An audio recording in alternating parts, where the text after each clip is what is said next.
Eichel. The fruit. Experience changes the brain. Jerome Kagan, 7 Resetakvidis. 4 characters 155 characters. Problems and possibilities. At the beginning our mind is not able to remain stable and rest for very long. However, with perseverance and consistency, calm and stability gradually develop. Bakar Rinpoche, Meditation, Advice to Beginners, translated by Christian Budget. Wonderful experiences can occur when you rest your mind in meditation. Sometimes it takes a while for these experiences to occur, sometimes they happen the very first time you sit down to practice. The most common of these experiences are bliss, clarity, and non-conceptuality. Bliss, in the way it was explained to me, is a feeling of undiluted happiness, comfort, and lightness in both the mind and the body. As this experience grows stronger, it seems as if everything you see is made of love. Even experiences of physical pain become very light and hardly noticeable at all. Clarity is a sense of being able to see into the nature of things as though all reality were a landscape lit up on a brilliantly sunny day without clouds. Everything appears distinct and everything makes sense. Even disturbing thoughts and emotions have their place in this brilliant landscape. Non-conceptuality is an experience of the total openness of your mind. Your awareness is direct and unclouded by conceptual distinctions such as I or other, subjects and objects, or any other form of limitation. It's an experience of pure consciousness as infinite as space, without beginning, middle, or end. It's like becoming awake within a dream and recognizing that everything experienced in the dream isn't separate from the mind of the dreamer. Very often, though, what I hear from people who are just starting out to meditate is that they sit there and nothing happens. Sometimes they feel a very brief, very slight sense of calmness. But in most cases they don't feel any different from the way they did before they sat down or after they got up. That can be a real disappointment. Some people, furthermore, feel a sense of disorientation, as though their familiar world of thoughts, emotions, and sensations has tilted slightly, which may be pleasant or unpleasant.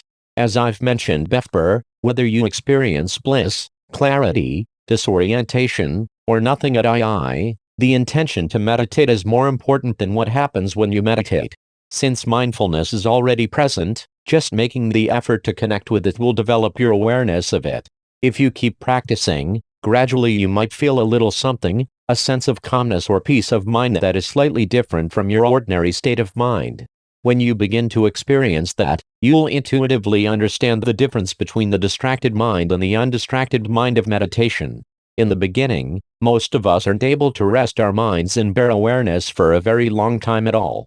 If you can rest for only a very short time, that's fine. Just follow the instruction given earlier to repeat that short period of relaxation many times over in any given session.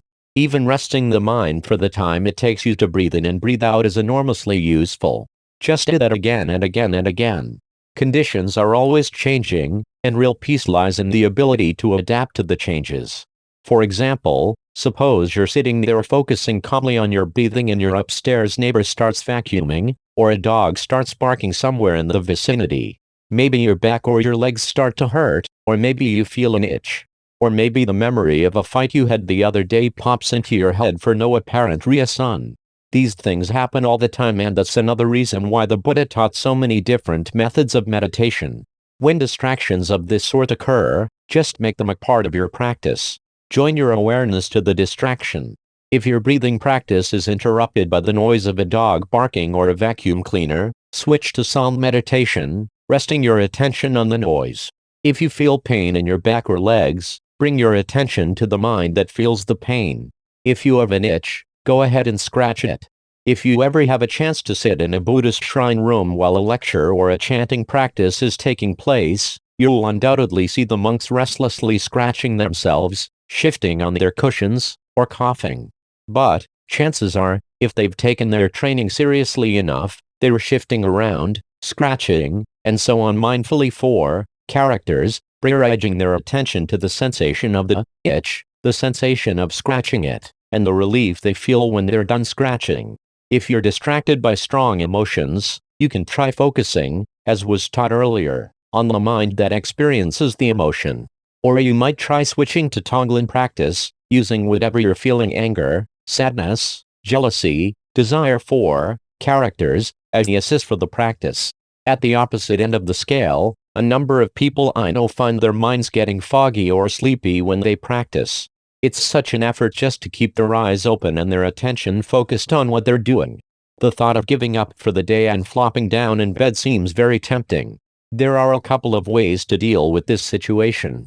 1. WCH is simply a variation on being mindful of physical sensations, is to rest your attention on the sensation of dullness or sleepiness itself. In other words, use your dullness rather than being used by it. If you can't sit up, just lie down while keeping your spine as straight as possible. Another remedy is simply to raise your eyes so that you're gazing upward. You don't have to lift your head or your chin, just turn your gaze upward. That often has the effect of waking your mind. Lowering your gaze, meanwhile, can have a calming effect when your mind is agitated. If none of the remedies for dullness or distraction work, I usually recommend to students that they just stop for a while and take a break. Go for a walk, take care of something around the house, exercise, read a book, or work in the garden. There's no sense in trying to make yourself meditate if your mind and body aren't willing to cooperate. If you try to hammer away at your resistance, eventually you'll get 212 Yogai Mingaya Rinpoche. Frustrated with the whole idea of meditation and decide to chuck it in favor of achieving happiness through some temporary attraction. At those times, all those channels available through your satellite dish or cable TV box look pretty promising. Progressive stages of meditation practice. Allow the water of mind clouded by thoughts to clear. Tilopa, Genji's Mahamadral, translated by Elizabeth M. Callahan.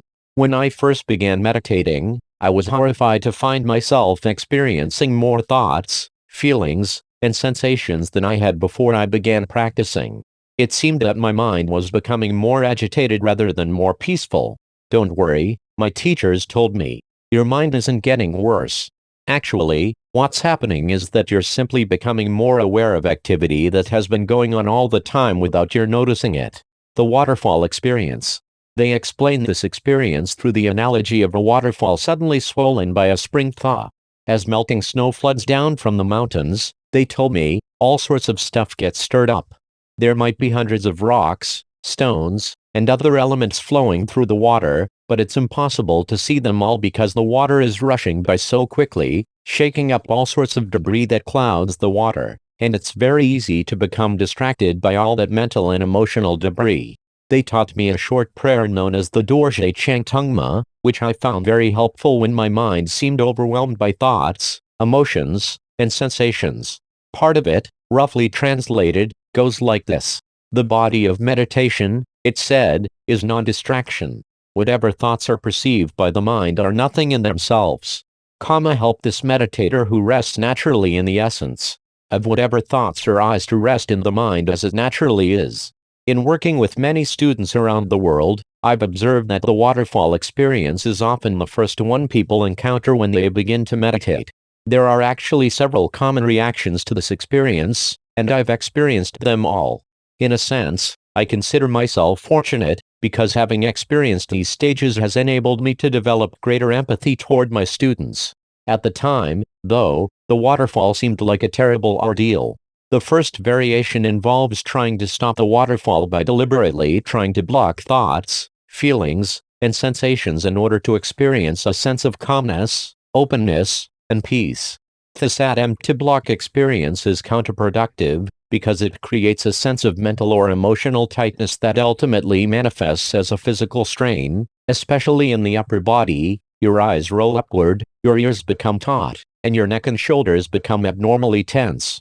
I tend to think of this phase of practice as rainbow-like meditation, because the calmness after blocking the flow of the waterfall is as illusory and transient as a rainbow.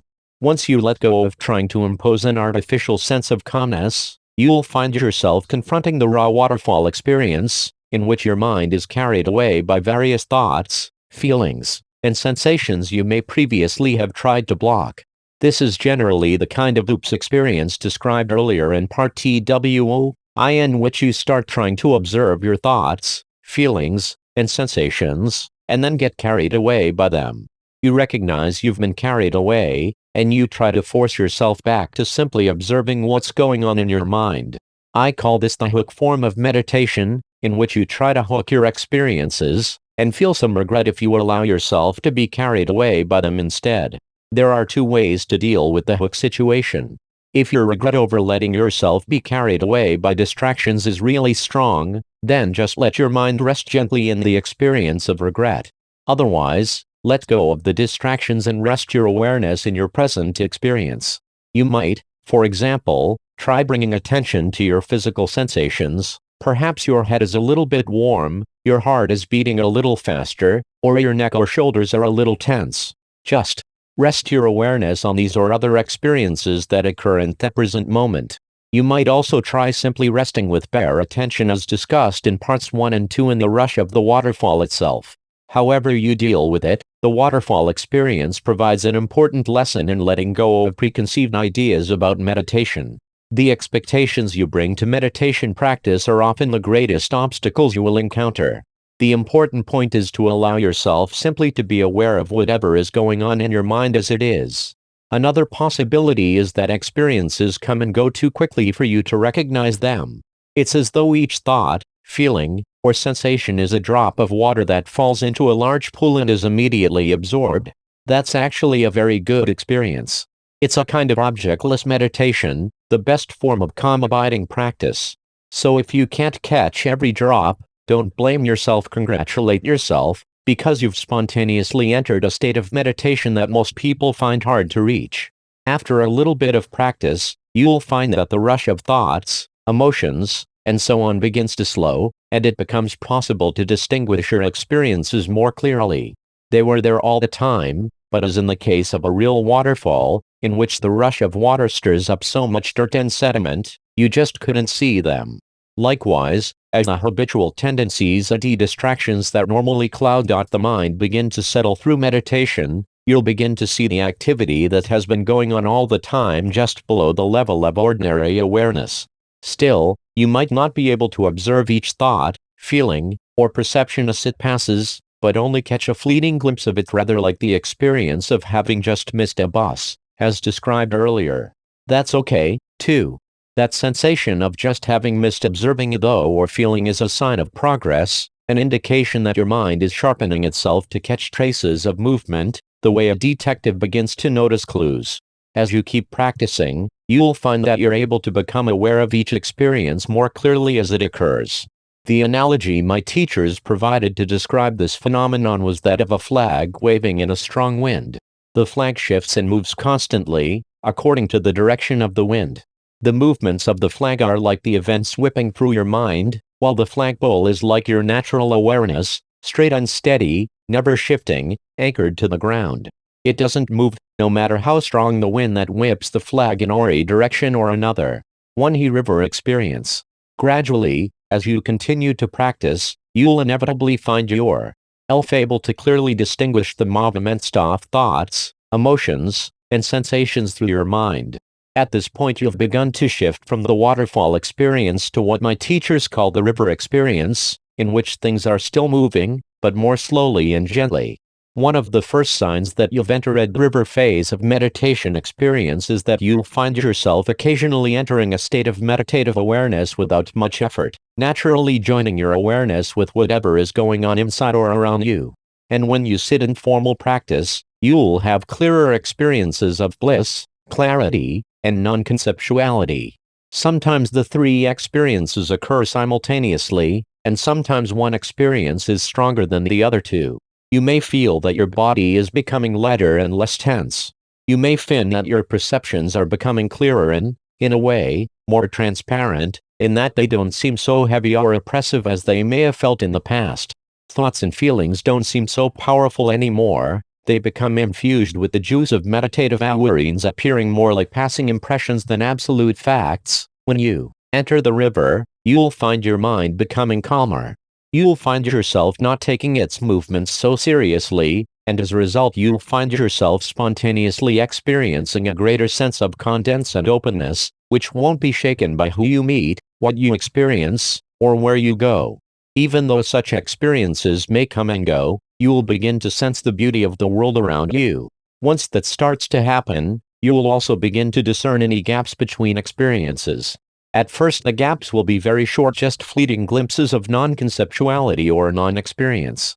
But over time, as your mind becomes calmer, the gaps will become longer and longer. This is really the heart of Shin practice, the ability to notice and rest in the gaps between thoughts, emotions, and other mental events. The lake experience. During the river experience, your mind may still have its ups and downs. When you reach the next stage, which my teachers call the lake experience, your mind begins to feel very smooth, wide, and open, like a lake without waves. You find yourself genuinely happy, without any ups and downs. You're full of confidence, stable, and you experience a more or less continuous state of meditative awareness, even while sleeping. You may still experience problems in your life, negative thoughts, strong emotions, and so on, but instead of being obstacles, they become further opportunities to deepen your meditative awareness, the way a runner uses the challenge of going half a mile farther to break through a wall of resistance and achieve even greater strength and ability.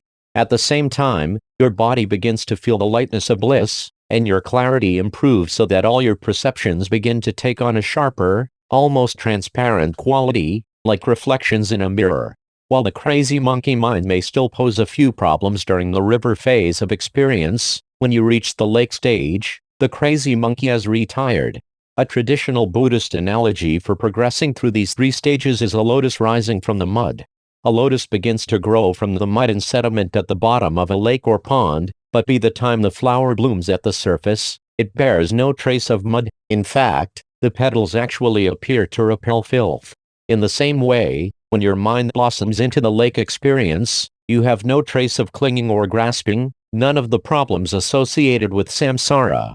You might even develop, as did the great masters of old, heightened powers of perception, such as clairvoyance or mental telepathy. If you do have these experiences, though, it's best not to boast about them or mention them to anyone but your teacher or very close students of your teacher.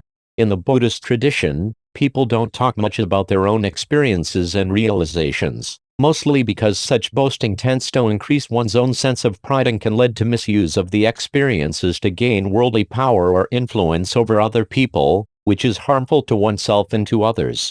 For this reason, training in meditation involves a vow or a commitment known in Sanskrit as samaya not to misuse the abilities gained through meditation practice, a vow similar to treaties not to misuse nuclear arms. The consequence of breaking this commitment is the loss of whatever realizations and abilities one has attained through practice. Mistaking experience for realization. Give up whatever you're attached to. The ninth Jyalwangel, Armapa.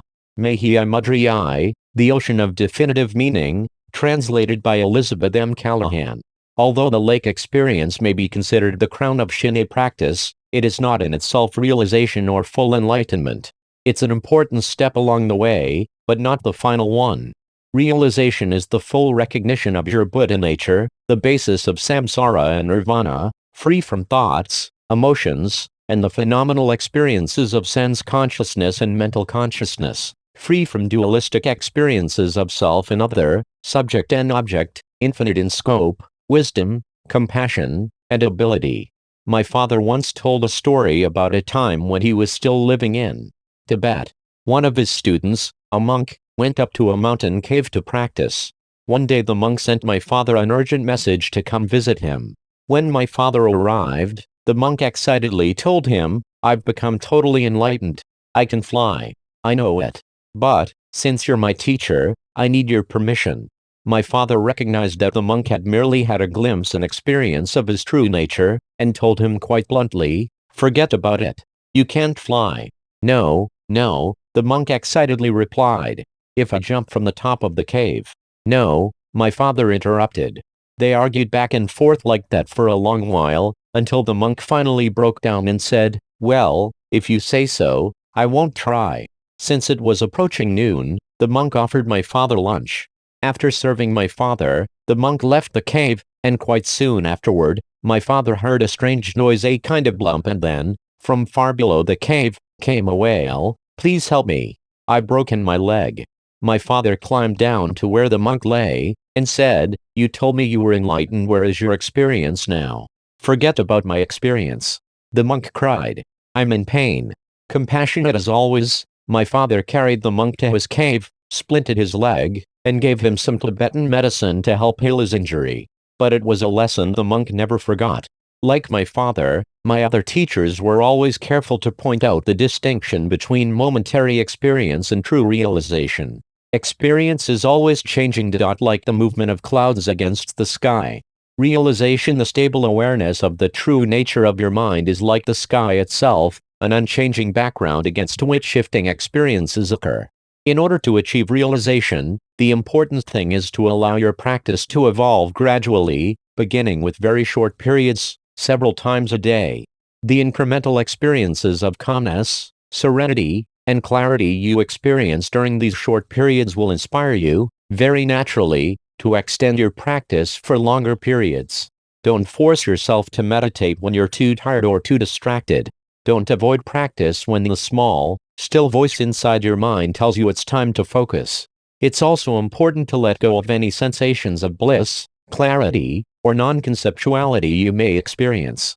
Bliss, clarity, and non-conceptuality are all very nice experiences, and are clearly signs of having made a profound connection with the true nature of your mind. But there is a temptation, when such experiences occur, to hold on to them tightly and make them last. It's okay to remember these experiences and appreciate them, but if you try to hang on to them or repeat them, you'll eventually end up feeling disappointed and frustrated. I know, because I've felt the same temptation myself, and I've experienced the frustration when I gave in to the temptation. Each flash of bliss, clarity, or non-conceptuality is a spontaneous experience of the mind as it is at that particular moment.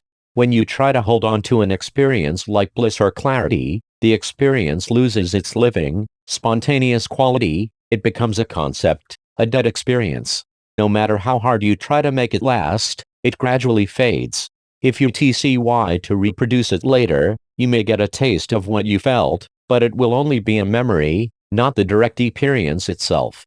The most important lesson I learned was to avoid becoming attached to my positive experience if it was peaceful. As with every mental experience, bliss, clarity, and non-conceptuality spontaneously come and go.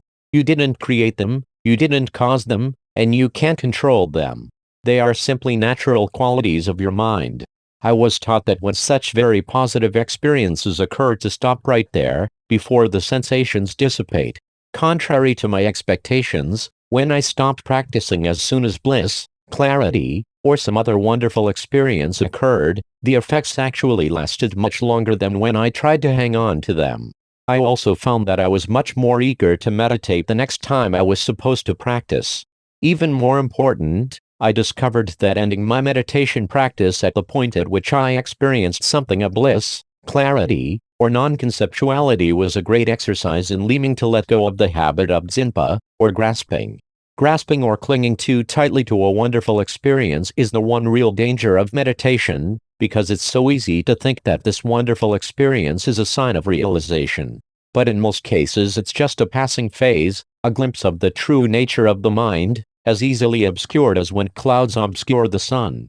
Once that brief moment of pure awareness has passed, you have to deal with the ordinary conditions of dullness, distraction, or agitation that confront the mind. And you gain greater strength and progress through working with these conditions than by trying to cling to experiences of bliss, clarity, or non-conceptuality. Let your own experience serve as your guide and inspiration. Let yourself enjoy the view as you travel along the path. The view is your own mind, and because your mind is already enlightened, if you take the opportunity to rest a while along the journey, eventually you realize that the place you want to reach is the place you already are.